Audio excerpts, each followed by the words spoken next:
Hi friends, எல்லோருக்கும் வணக்கம். எல்லோரும் எப்படி இருக்கீங்க? நல்லா இருக்கீங்களா? இன்றைக்கி அந்த கதையோட அடுத்த பகுதி தான் பார்க்க போகிறோம். அதுக்கு முன்னாடி நீங்கள் செய்ய வேண்டிய விஷயம் என்ன அப்படின்னு கேட்டிங்கன்னா, மறக்காமல் அந்த சேனலை சப்ஸ்கிரைப் பண்ணிக்கோங்க.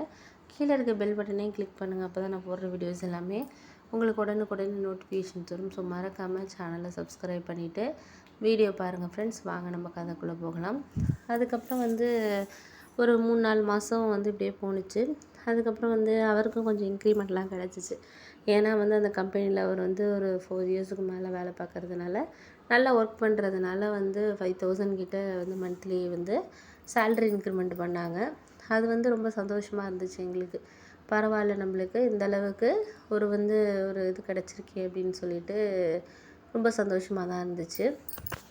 அப்போ அந்த சமயத்தில் என்னாச்சுன்னா, சில விஷயங்கள் நம்மளுக்கு என்ன தான் இது பண்ணாலும், அந்த சமயத்தில் நம்மளால் எதையுமே சரியான ஒரு முடிவு எடுக்க முடியுமா அப்படின்னு சொல்லி கேட்டிங்கன்னா, கண்டிப்பாக அது நம்மளுக்கு கொஞ்சம் கஷ்டமான இதாக தான் இருக்கும். அதுக்கப்புறம் நான் யோசித்தேன், சரி இதுக்கப்புறம் ஏதோ ஓரளவு இன்னும் கொஞ்சம் நம்ம சேவ் பண்ண பார்க்கணும் அப்படின்னு சொல்லிட்டு, நானும் அவருமே பஸ்ஸில் தான் போவோம். அதுக்கப்புறம் வண்டி இருந்தாலுமே அவர் வண்டி எடுக்க மாட்டார். கொஞ்சம் பக்கத்தில் தான் ஆஃபீஸ், 10 நிமிஷம் தாங்கிறனால ஃப்ரீ பஸ் இருக்கும். பஸ்லேயே போயிட்டு பஸ்லேயே வந்துடுவோம். அவருக்கு அடுத்த ஸ்டாப்பிங்கில் அவர் இறங்குவார். நான் முதல் ஸ்டாப்பிங்கில் இறங்கிடுவேன் ஆஃபீஸ்க்கு போகிறதுக்கு. 2 பேரும் இப்படி தான் போயிட்டுருந்தோம். எப்படியோ ஒரு 1 இயர் ட்ராவல் ஆணுச்சு. அதுக்கப்புறம் எங்களோட சேலரியெல்லாம் நாங்கள் கொஞ்சம் கொஞ்சம் சேர்த்து வச்சுருந்தது ஒரு 4 lakhs கிட்ட அப்படி வந்துச்சு. சரி சொல்லிவிட்டு, அப்போ கொஞ்சம் இடம்லாம் கொஞ்சம் கம்மியாக தான் இருந்துச்சு. சரி அப்படின்னு சொல்லிட்டு, நாங்கள் இருந்த ஏரியாவிலேயே சரி ஏதாச்சும் இடம் வாங்க முடியுமா அப்படின்னு சொல்லிட்டு பார்த்தோம். அது ஒரு 8 லட்ச ரூபா கிட்ட சொன்னாங்க. எங்கள் கையில் ஒரு 4 லட்ச ரூபா கிட்ட தான் இருந்துச்சு. 8 லட்ச ரூபானா நம்மளால் அவ்வளோதான். ஆனால் நல்லா ஓரளவு பஸ் ஸ்டாண்டுக்கு பக்கத்துலேயே அந்த இடம் இருந்தது. ஒரு வீடு கட்டுற அளவுக்கு அது நம்மளுக்கு போதுமானதாக இருந்துச்சு. எனக்கு ஆசை அந்த இடத்த வாங்கணும் அப்படின்னு சொல்லிட்டு. ஆனால் இவர் என்ன சொன்னார்னா, இப்போ நான் ஒரு 1 லட்சமாக இருந்தால் கூட நம்ம வெளியில் கடன் வாங்கிடலாம். கடன் வாங்கியெல்லாம் எதுவுமே வாங்கக்கூடாதுமா. அப்புறம் அதை கொடுக்குறதுக்குன்னே நம்மளுக்கு ரொம்ப சிரமமாக இருக்கும் அப்படின்னு சொல்லிட்டு என்கிட்ட சொன்னார்.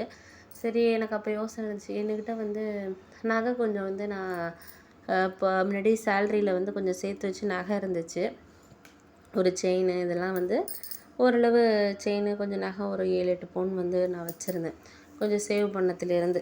அப்போ அதுலேருந்து சரி எடுத்து இது பண்ணலாம் அப்படின்னு சொல்லிட்டு நான் அவர்கிட்ட சொல்லிட்டேன், இந்த நகையை விற்றுருவோங்க. விற்றுட்டு நம்ம அதை இடத்துல நம்ம இன்வெஸ்ட் பண்ணிடுவோங்க அப்படின்னோடனே, சரி ஓகே அப்படின்னு சொல்லிட்டு அவரும் சொன்னார். சரின்னு சொல்லிட்டு நானும் அப்போ தான் நான் இது பண்ணேன். அப்போ அந்த சமயத்தில் எனக்கு ரொம்ப சந்தோஷமாக இருந்துச்சு. சரி பரவாயில்ல, நம்மளுக்கு இந்த அளவுக்கு நம்மளுக்கு இப்போ சந்தோஷமாக ஒரு இது கிடச்சிருக்கே அப்படின்னு சொல்லிட்டு, அதுக்கப்புறம் எனக்கு ஒரு நகையெல்லாம் விற்றோம். அப்புறம் எங்களுக்கு தெரிஞ்சவங்கள்கிட்ட வட்டி இல்லாமல் தெரிஞ்சவங்க மூலயமா 1 லட்ச ரூபா கடன், 3 லட்ச ரூபாய்க்கு நகையை விற்றுட்டு 1 லட்ச ரூபாய்க்கு வாங்கிட்டு அந்த இடத்த வாங்கிட்டோம். இடத்த வாங்கிட்டு அவங்களுக்கு நம்ம சேலரியிலேருந்து கூட ஒரு மந்த்லி ஒரு 20,000 கூட கொடுத்துர்லாம் சேலரி வாங்குறதுலேருந்து அப்படின்னு சொல்லிட்டு, அதுக்கப்புறம் நாங்கள் வேறு வீடு வாங்கினோம். அதே ஏரியாவிலேயே வேறு வீடு. ஏன்னா கொஞ்சம் வசதி பத்தலை அப்படிங்கிறதுனால, அதோடு அங்கே இருக்கிறது கொஞ்சம் நம்மளுக்கு படியெல்லாம் ஏறி இறங்குறது கஷ்டமாக இருந்துச்சு. அப்படிங்கிறதுனால இவங்க வேறு வீடு பார்க்கலாம், கீழ் வீடாக பார்க்கலாம் அப்படின்னு சொல்லிட்டு அவரும் கீழ் வீடாக பார்க்குறதுக்கு இது பண்ணார்.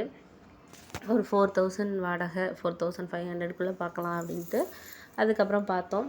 பார்த்ததுக்கப்புறம் இப்படியே அப்பா இடையில வருவாங்க. ஆனால் அம்மா பேச்சுவார்த்தைங்கிறது கிடையாது. அம்மா அப்படியே தான் இருந்தாங்க. அதுக்கப்புறம் ஆனால் அப்பா மட்டும் வருவார். இடையில வருவார், மாதத்துக்கு ஒரு தடவை வருவார், பார்ப்பார். அப்படியே போயிட்டு இருந்துச்சு. ஒரு 2 இயர்ஸ் இப்படியே போணுச்சு.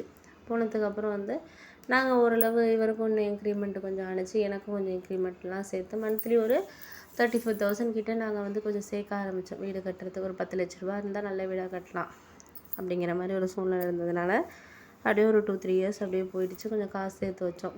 எங்கள்கிட்ட ஒரு 8-9 lakhs நாங்கள் கொஞ்சம் சேர்த்து வச்சுருந்தோம். அப்புறம் கொஞ்சம் நகையும் கொஞ்சம் சேர்த்து வச்சுருந்ததெல்லாம் விற்றுட்டு 10 லட்ச ரூபாய்க்கு வீடு கட்ட ஆரம்பித்தோம். கான்ட்ராக்டர்கிட்ட கொடுத்து 10 லட்ச ரூபாய்க்கு நல்ல வீடாக கட்ட ஆரம்பித்தோம். ஓரளவு அது கட்டி முடிக்கிறதுக்கு கிட்டத்தட்ட 6-7 மாதம் ஆயிடுச்சு. ஏன்னா கொஞ்சம் கொஞ்சமாக போட்டு கட்டுறதுனால கொஞ்சம் ஒரு 6-7 மாதம் கிட்ட ஆயிடுச்சு. கிரகப்பிரவேசத்துக்கு அம்மா வீட்டில் போயிட்டு பத்திரிக்கை வச்சோம். ஆனால் அம்மா ஏன் அதெல்லாம் இப்போ இது பண்ண, நான் தான் பொண்ணே இல்லைன்னு சொல்லிட்டேனே அப்படின்னு சொல்லிட்டு அதே கோவத்தோடு தான் இருந்தாங்க. ஆனால் எங்கள் சித்தி, எங்கள் ரிலேட்டிவ் எல்லாருமே கிரகப்பிரவேசத்துக்கு வந்திருந்தாங்க. எங்கள் ரிலேட்டிவ் எல்லாருமே வந்திருந்தாங்க.